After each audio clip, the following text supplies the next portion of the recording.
que je salue. C'est la chaque délire. Les accords Algérie-Union européenne ne datent pas d'hier. Il y a toujours eu des soubresauts, des révisions. Ces accords-là ont pris beaucoup de temps d'ailleurs à être négociés. Mais il faut quand même se rendre à l'évidence, si je peux m'exprimer ainsi, c'est que des rapports équitables ne peuvent se concevoir que lorsqu'on est dans un rapport de force équitable aussi. Est-ce que notre pays est dans cette position? La question se pose. Il faut être serein, il faut être pragmatique.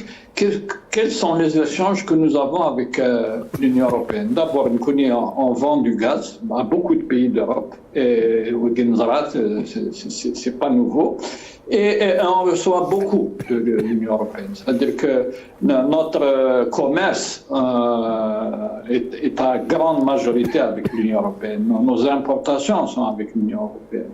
Donc, si l'on veut, il est évident,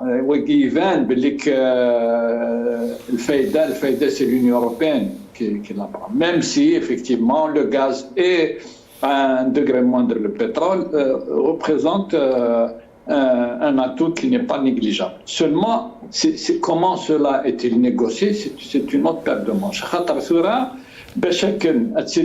Dans une position où tu peux imposer un certain nombre de choses, il faut être dans une position de force. Or, l'économie algérienne, parce qu'il faut dire les choses telles qu'elles sont, l'économie algérienne n'est pas en position de force. À part les hydrocarbures et quelques bricoles ici et là, qu'est-ce que nous pouvons proposer à l'Union européenne?